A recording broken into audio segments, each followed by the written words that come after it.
the rest of the panelists. This morning, Prime Minister Nikol Pashinyan gave a pretty in-depth presentation of the crossroads of peace, and he showed the transportation routes, the railroads, the roadways. And, you know, I tried to ask the question to the Foreign Minister of Hungary as well about the partnership that we have to develop with Azerbaijan if we want this to be a reality. Otherwise, it looks lovely on paper, but it can be a very naive approach, because if you don't have a partner who agrees with you or who sees the same vision for peace with you, how do you mitigate that? How do you move beyond that? I understand, and it's very commendable that Armenia's government is speaking in the language of peace, but what are the concrete actions that need to take place in order for that dialogue, because it's called Yerevan Dialogue, with Azerbaijan to take place, and also taking into consideration the other regional players? Thank you. First, I'd like to say a couple of words about the Crossroads of Peace project. It's a very simple concept, and it's based on basic principles of international law and on basic logic. We are ready to have unblocked communications, roads, railroads, cables, and everything else, you name it, based on the respect of sovereignty and territorial integrity of parties, in this case Armenia and Azerbaijan and all countries surrounding them,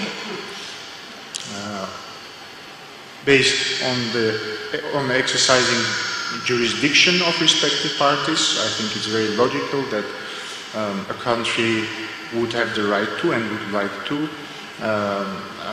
exercise its jurisdiction on its territory and have its territorial integrity respected, and based on the principles of equality and reciprocity. Again, it would be very logical that if a country uses the territory of the neighboring country to transport goods and people, the other party would expect the same rules and the same preferences for itself. And this is, I can't imagine anyone arguing against this, and there can be only one explanation for anyone to argue against these very basic, just and logical principles. The only case is when this person or his state is not interested in building architecture of peace, but is interested in building an architecture of conflict. And unfortunately, if we look at the positions of Azerbaijan, you can clearly see that they are directed at creating a new architecture of conflict, because you can even see that in the namings or the headlines of the projects. From our side, it's Crossroads of Peace. We want the Caucasus to be this big crossroad of peace. By the way, not only Armenia, we want the whole Caucasus to be a crossroads of peace, because without our neighbors it's impossible, and it's understandable. But unfortunately, from the Azerbaijani side, they have decided that they can name a road on a territory of Armenia, which is disrespectful and illogical.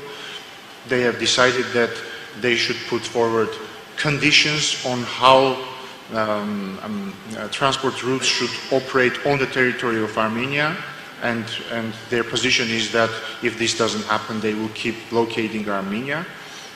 So you can see that all their positions are aimed at creating a new architecture of conflict at times where there is a truly historic opportunity to create an architecture of peace.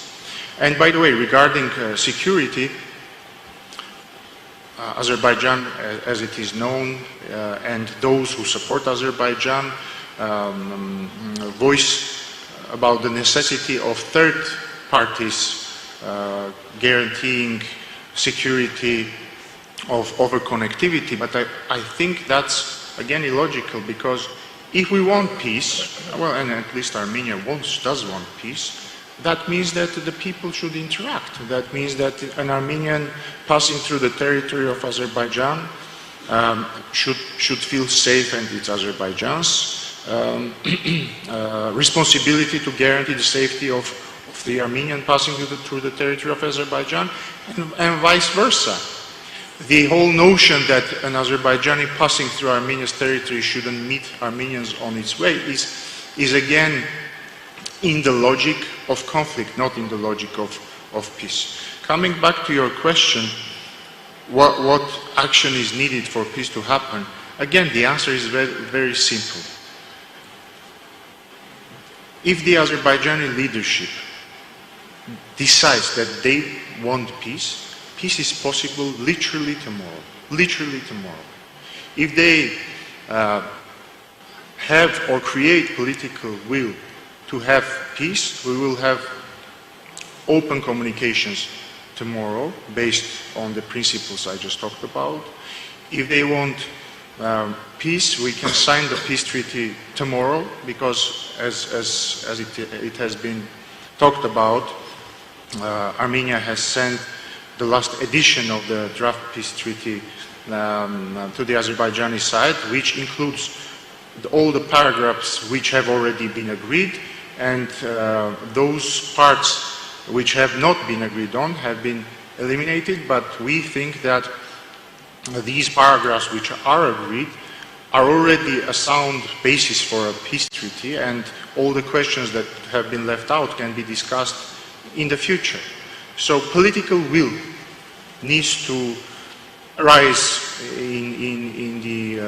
among the leadership of Azerbaijan, and peace is more than possible tomorrow. Thank you. Thank you.